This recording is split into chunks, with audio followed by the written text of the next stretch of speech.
Hi hello ನಮಸ್ಕಾರ ಎಲ್ಲರಿಗೂ Mamata food ಕೋರ್ಟ್ಗೆ ಸ್ವಾಗತ. ನಾನಿವತ್ತು ಮಹಾರಾಷ್ಟ್ರನ್ ಸ್ಟೈಲಲ್ಲಿ ಫೇಮಸ್ ಮೋದಕ್ ಮಾಡೋದು ಹಾಗೆ ಮಾಡೋಣ. ಈಗ ನಾನು 1 ಕಪ್ ಆಗೋಷ್ಟು ಕೊಬ್ಬರಿ ತಗೊಂಡಿದ್ದೀನಿ. ಕೊಬ್ಬರಿ ಬದಲಾಗಿ ನೀವು ಕಾಯಿ ತುರಿ ತಗೊಳ್ಬೋದು. ನೋಡೋಣ ಹೇಗೆ ಮಾಡೋದು ಅಂತ. ಸ್ಟವ್ ಅಂಟಿಸಿ ಬಾಣಲಿ ಇಟ್ಟಿದ್ದೀನಿ.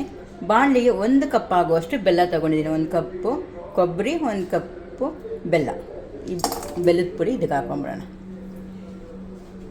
ಇದಕ್ಕೆ ಸ್ವಲ್ಪ ನೀರು ಹಾಕ್ತಾಯಿದ್ದೀನಿ. ಇದು ಬೆಲ್ಲ ಕರಗಲಿ ಅಂತ ಅಷ್ಟೇ, ಕರಗಲಿ. ಸುಮ್ಮನೆ ಕರಗೋದು ಸಾಕು, ಪಾಕ ಏನು ಬರೋದು ಬೇಡ. 1 ಕಪ್ಪಷ್ಟು ಬೆಲ್ಲ ಹಾಕಿದ್ದೀನಿ, 1 ಕಪ್ಪಷ್ಟು ಕೊಬ್ಬರಿ ಹಾಕ್ಕೊಳ್ತಾ ಇದ್ದೀನಿ. ನೀವು ಕಾಯಿ ತುರಿ ಬೇಕಾದರೆ ಇದಕ್ಕೆ ಹಾಕ್ಕೊಳ್ಬೋದು. ಇದೆಲ್ಲ ನಾನು ಒಂದು ಸತಿ ಮಿಕ್ಸ್ ಮಾಡ್ಕೊಳ್ತೀನಿ.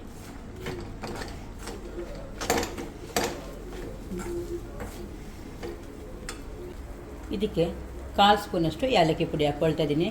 ನಾನು ಏಲಕ್ಕಿ ಸಕ್ಕರೆ ಎಲ್ಲ ಹಾಕ್ಬಿಟ್ಟು ಪೌಡ್ರ್ ಮಾಡ್ಕೊಂಡಿದ್ದೆ. 1/2 ಸ್ಪೂನಷ್ಟು ಗಸಗಸೆ ಹಾಕ್ಕೊಳ್ತಾ ಇದ್ದೀನಿ. ಮತ್ತು 2 ಸ್ಪೂನಷ್ಟು ಬಾದಾಮಿ ಹಾಕ್ಕೊಳ್ತಾ ಇದ್ದೀನಿ. ನಾನು ಕಟ್ ಮಾಡ್ಕೊಂಡಿದ್ದೀನಿ. 1 ಸ್ಪೂನಷ್ಟು ದ್ರಾಕ್ಷಿ ಹಾಕ್ಕೊಳ್ತಾ ಇದ್ದೀನಿ. ಇದೆಲ್ಲ ಮಿಕ್ಸ್ ಮಾಡಿಬಿಟ್ಟು ಫ್ಲೇಮು ಲೋಲ್ ಇಟ್ಕೊಳ್ಳಿ. ನಮ್ಮ ಲವಿತ್ಗೆ ಸ್ಕೂಲ್ ರಜಾ ಬಂದ್ಬಿಟ್ಟು ಇವತ್ತು 2 ದಿನ ತಲೆ ತಿಂತಾನೆ. ಇದೆಲ್ಲ ಚೆನ್ನಾಗಿ ಮಿಕ್ಸ್ ಮಾಡಿಕೊಂಡು ಸ್ಟವ್ ಆಫ್ ಮಾಡಬೇಡ. ನಾವೇನಾದರೂ ಹಸಿಕಾಯಿ ಹಾಕೊಳ್ಳಂಗಿದ್ರೆ ಸ್ವಲ್ಪ ಹಸಿಕಾಯಿ 1 ನಿಮಿಷ ಲೋ ಫ್ಲೇಮಲ್ಲಿ ತುಪ್ಪದಲ್ಲಿ ಫ್ರೈ ಮಾಡ್ಕೋಬೇಕಾಗುತ್ತೆ. ಆವಾಗ ಟೇಸ್ಟ್ ತುಂಬ ಚೆನ್ನಾಗಿರುತ್ತೆ. ಇದೆಲ್ಲ ಮಿಕ್ಸ್ ಮಾಡಿಕೊಂಡು ಅಷ್ಟೇ, ಬರೋದೆಲ್ಲ ಏನು ಬೇಡ, ಚೆನ್ನಾಗಿ ಒಂದು ಮಿಕ್ಸ್ ಮಾಡಿಕೊಂಡ್ರೆ ಆಯಿತು ಅಷ್ಟೇ. ಮೋದಕ್ ಸ್ಟಫಿಂಗ್ ಇದಾಗಿದೆ. ಏನು ಪಾಕ ಎಲ್ಲ ಏನು ಬರೋದು ಬೇಡ. ನೋಡಿ, ಎಲ್ಲ ಮಿಕ್ಸ್ ಮಾಡಿದ್ರೆ ಸಾಕು. ಮಿಕ್ಸ್ ಮಾಡಿಬಿಟ್ಟು 1-2 ನಿಮಿಷ ಲೋ ಫ್ಲೇಮಲ್ಲಿ ಇಟ್ಟರೆ ಸಾಕು. ಇದಾಗಿದೆ. ಇವಾಗ ಸ್ಟವ್ ಆಫ್ ಮಾಡ್ತೀನಿ. ಸ್ಟವ್ ಆಫ್ ಮಾಡಿಬಿಟ್ಟು ಇದು ತಣ್ಣಗಾಗಕ್ಕೆ ಬಿಡೋಣ. ನೋಡಿ, ಇದು ಪರ್ಫೆಕ್ಟ್ ಮೆಜರ್ಮೆಂಟು. ಉಂಡೆ ಕಟ್ಟಿದ್ರೆ ಬಿಸಿ ಉಂಡೆ ನಿಲ್ತಾ ಇದೆಯಲ್ವಾ, ಇದಾಗಿದೆ. ಇದು ಪಕ್ಕಕ್ಕೆ ಇಟ್ಬಿಟ್ಟು ಹಿಟ್ಟು ಮಾಡ್ಕೊಳ್ಳೋಣ. ಮೋದಕ್ಕೆ ಹಿಟ್ಟು ಮಾಡ್ಕೊಳ್ಳೋಣ. ನಾನು ಸ್ಟವ್ ಅಂಟಿಸಿ ಪ್ಯಾನ್ ಇಟ್ಟಿದ್ದೀನಿ. ಪ್ಯಾನ್ಗೆ 3/4 ಕಪ್ಪಷ್ಟು ನೀರು ಹಾಕ್ಕೊಳ್ತಾ ಇದ್ದೀನಿ. ಹಿಟ್ಟು ಮಾಡ್ಕೊಳ್ಳೋಕ್ಕೆ ಇದಕ್ಕೆ 1 ಚಿಟಿಕೆಯಷ್ಟು ಉಪ್ಪು ಹಾಕ್ಕೊಳ್ತಾ ಇದ್ದೀನಿ. 1 ಸ್ಪೂನಷ್ಟು ತುಪ್ಪ ಹಾಕ್ಕೊಳ್ತಾ ಇದ್ದೀನಿ. ಇದಕ್ಕೆ ಸ್ವಲ್ಪ ಅಕ್ಕಿ ಹಿಟ್ಟು ಹಾಕ್ಕೊಳ್ಳೋಣ. ಹಿಟ್ಟು ಗಂಟು ಕಟ್ಟಲ್ಲ ಅಂತ ಅಷ್ಟೇ. ನೀರು ಚೆನ್ನಾಗಿ ಕುದೀತಾ ಇದೆ. ಈಗ 1/2 ಕಪ್ಪಷ್ಟು ಅಕ್ಕಿ ಹಿಟ್ಟು ಹಾಕ್ಕೊಳ್ತಾ ಇದ್ದೀನಿ. ಅಕ್ಕಿ ಹಿಟ್ಟು ಎಲ್ಲ ಚೆನ್ನಾಗಿ ಒಂದು ಸತಿ ಮಿಕ್ಸ್ ಮಾಡ್ಕೊಳ್ಳೋಣ. ಲೋ ಫ್ಲೇಮಲ್ಲಿ ಇಡಿ. ಸ್ವಲ್ಪ ಚೆನ್ನಾಗಿ ಈ ಥರ ನಾದ್ಕೊಂಡು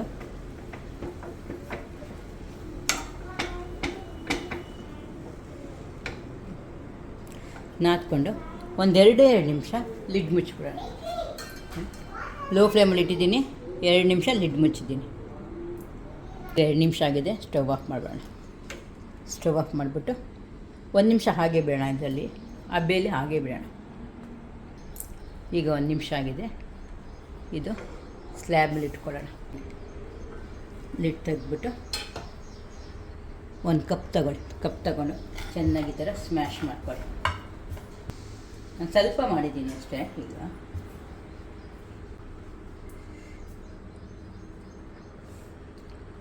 ಈಗ ಎಲ್ಲ ಉಂಡೆ ಕಟ್ಕೊಳ್ಳೋಣ. ಕೈಗೆ ಸ್ವಲ್ಪ ತುಪ್ಪ ಸವರ್ಕೊಂಡು ಚೆನ್ನಾಗಿ ನಾದ್ಕೊಳ್ಳಿ. ಇದು ನಾನು ಲಿಡ್ ಮುಚ್ಚಿ 1-2 ನಿಮಿಷ ಹಾಗೆ ಬಿಡ್ತೀನಿ. ಆಗಲೇ ನಾವು ಸ್ಟಫಿಂಗ್ ಮಾಡಿದ್ವಲ್ಲ, ನೋಡಿ, ಉಂಡೆ ಕಟ್ಟಿದ್ರೆ ನಾವು ಇದರಲ್ಲೇನೂ ಮಾಡ್ಬೋದು. ಕೊಬ್ಬರಿ ಮಿಠಾಯಿ ಇದ್ರಂಗಿರುತ್ತೆ ಇದು. ಮತ್ತು ಸ್ವಲ್ಪ ನಿಮಗೇನಾದರೂ ಇದು ಗಟ್ಟಿ ಆದರೆ ಸ್ವಲ್ಪ ಬಿಸಿನೀರು ಹಾಕ್ಬಿಟ್ಟು ಕಲಿಸ್ಕೊಳ್ಬೋದು. ಸ್ವಲ್ಪ ಬಿಸಿನೀರು ಹಾಕಿದ್ರೆ ತಿರ್ಗಾನು ಮೆತ್ತಗಾಗ್ಬಿಡುತ್ತೆ. ಇದು ಆರುತ್ತಲ್ವ, ಇದು ಆರಿದ್ರೆ ಸ್ವಲ್ಪ ಗಟ್ಟಿ ಆಗಿಬಿಡುತ್ತೆ. ನಮಗೆ ಉಂಡೆ ಕಟ್ಟಿದ್ರೆ ಉಂಡೆ ಬರ್ತಾಯಿದೆ. ಈಗ ಇಟ್ಟು ಒಂದು ಬಟ್ಲು ತೊಗೊಂಡಿದ್ದೀನಿ. ಒಂದು ತಟ್ಟೆ ಮುಚ್ಚಿಬಿಡೋಣ. ಬಿಸಿ ಆರೋಗ್ಬಿಡುತ್ತೆ, ಅದಕ್ಕೆ ಒಂದು ತಟ್ಟೆ ಮುಚ್ಚಬೇಕಾಗತ್ತೆ.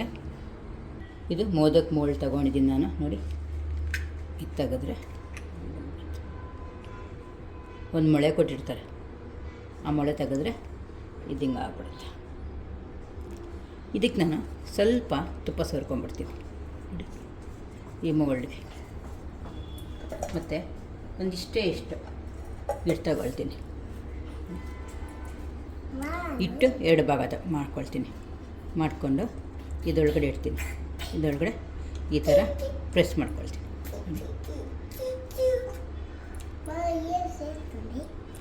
ಈ ಥರ ಪ್ರೆಸ್ ಮಾಡ್ಕೊಳ್ತೀನಿ 2 ಕಡೆ ನೋಡಿ. ಪ್ರೆಸ್ ಮಾಡ್ಕೊಳ್ಳಿ. ಎಲ್ಲ ಕಡೆ ಈ ಥರ ಸ್ಪ್ರೆಡ್ ಮಾಡ್ಕೊಳ್ಳಿ ಅಷ್ಟೇ ನೋಡಿ. ಈ ಥರ ಮಾಡಿಕೊಂಡು ನಾವು ಸ್ವಲ್ಪ ಮಧ್ಯದಲ್ಲಿ ನಾವೇನು ಸ್ಟಫಿಂಗ್ ಮಾಡಿದ್ದೀವಲ್ಲ ಇದ್ರ ಮಧ್ಯೆ ಹಂಗೆ ಇಟ್ಬಿಟ್ಟು ಈ ಥರ ಕ್ಲೋಸ್ ಮಾಡ್ತೀವಿ ನೋಡಿ. ಈ ಥರ ಕ್ಲೋಸ್ ಮಾಡಿಬಿಟ್ಟು ಇದೇನು ಎಕ್ಸ್ಟ್ರಾ ಬಂದಿದೆ ಅದೆಲ್ಲ ತೆಗೆದ್ಬಿಟ್ಟು ಇದು ಈ ಥರ ಪ್ರೆಸ್ ಮಾಡ್ಕೊಳ್ತೀವಿ. ಸ್ವಲ್ಪ ಹಿಟ್ಟು ಹಾಕ್ಬಿಟ್ಟು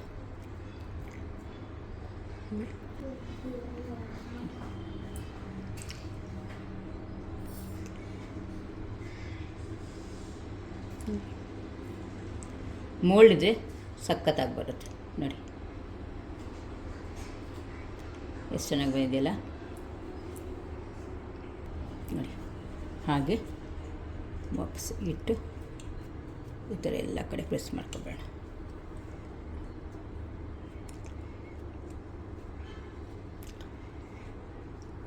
ಮೋಲ್ಡಲ್ಲಿ ಸಖತ್ತಾಗಿ ಬರುತ್ತೆ ಮೋದಕ್.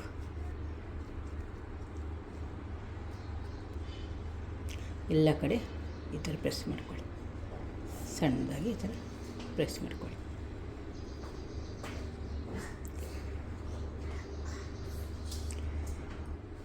ನೋಡಿ, ಈ ಮೋಲ್ಡ್ಗೆ ನಾನು ಈ ಥರ ಮಾಡ್ಕೊಂಡಿದ್ದೀನಿ. ಮಧ್ಯದಲ್ಲಿ ಇದು ಇಟ್ಬಿಡೋಣ. ಇಟ್ಬಿಟ್ಟು ಈ ಥರ ಪ್ರೆಸ್ ನೋಡಿ. ಎಕ್ಸ್ಟ್ರಾ ಇರೋದೆಲ್ಲ ಇದು ಬಂದುಬಿಡುತ್ತೆ. ಈ ಥರ ಎಕ್ಸ್ಟ್ರಾ ಬಂತಲ್ವಾ, ಅದೇ ಎಕ್ಸ್ಟ್ರಾ ತಗೊಂಡು, ಇಲ್ಲಾಂದರೆ ಸ್ವಲ್ಪ ಹಿಟ್ಟು ತಗೊಂಡು ನಾವಿದು ಕ್ಲೋಸ್ ಮಾಡ್ಬೋದು ಇಷ್ಟು.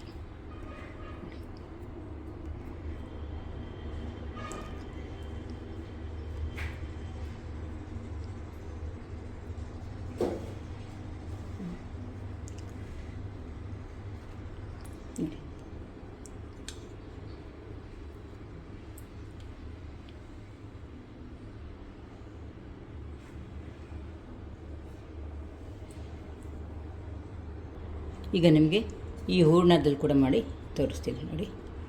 ಈ ಥರ ಒಂದು ಕಡೆ ಇಟ್ಕೊಂಡಿದ್ದೀನಿ ಅಲ್ವಾ. ಎಲ್ಲ ಈ ಥರ ಪ್ರೆಸ್ ಮಾಡಿಕೊಂಡು ಈ ಥರ ಪ್ರೆಸ್ ಮಾಡ್ಕೊಬಿಡಿ. ಎಕ್ಸ್ಟ್ರಾ ಏನೇನಿದೆ ಅದೆಲ್ಲ ತಕ್ಕೊಂಬಿಡಿ.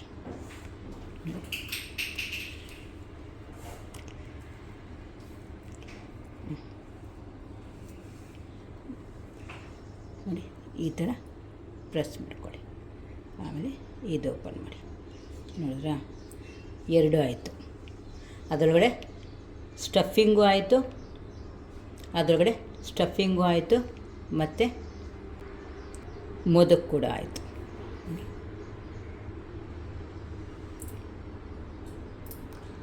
ಹಾಗೆ ನಾನು ನೋಡಿ, ಮೋದಕ್ಕು ರೆಡಿ ಆಯಿತು.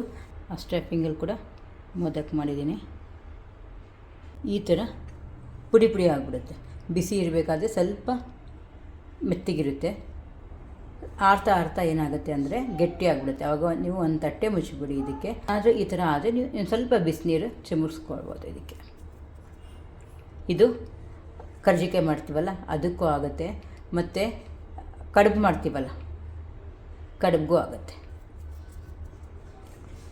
ಈ ಮಹಾರಾಷ್ಟ್ರನ್ ಸ್ಟೈಲ್ ಮೋದಕ್ ನಿಮಗೆ ಇಷ್ಟ ಆದಲ್ಲಿ ಪ್ಲೀಸ್ ಲೈಕ್ ಆ್ಯಂಡ್ ಶೇರ್ ಮಾಡಿ, ಸಬ್ಸ್ಕ್ರೈಬ್ ಕೂಡ ಮಾಡಿ. Thank you.